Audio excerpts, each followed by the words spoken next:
മലക്ക് പോകാൻ പൈസ തികയില്ല. അപ്പോൾ അപ്പുറത്തെ ആചാര്യ പെരി പോയി, മലക്കും കുറച്ച് പൈസൻ്റെ കമ്മിയുണ്ട്, അപ്പോൾ വേഗം കൊടുത്തു.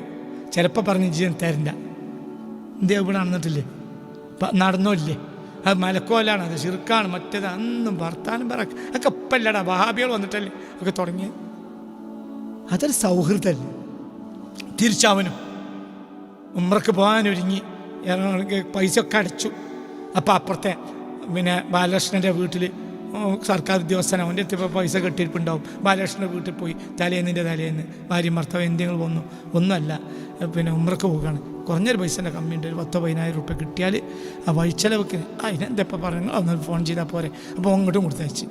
മക്കത്തേക്ക് പോകുന്നവർക്ക് പോകുന്നവന് അത്യാവശ്യമായ പൈസ കൊടുത്തത് ബാലകൃഷ്ണൻ, മലക്കൊണ്ടവനൊരു മമ്മദാജി.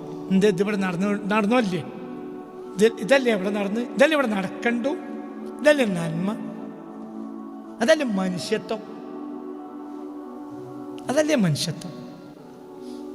അക്കാലത്ത് ഇവിടെ ഒരു ഓണത്തിൻ്റെ പേര് തല്ലുണ്ടായിക്കണോ, ഒരു ക്രിസ്മസിൻ്റെ പേര് അടി ഉണ്ടായിട്ടുണ്ടോ, തിന്നാൻ പാടുണ്ടോ, ഇതൊക്കെ എങ്ങനെ മനുഷ്യൻ ഹൃദയമില്ലാതെ കേവലമുള്ള നിയമപുസ്തകങ്ങളെ വായിച്ച് തർക്കിച്ചപ്പോഴാണ് ഈ പ്രശ്നങ്ങളൊക്കെ ഉണ്ടായത്.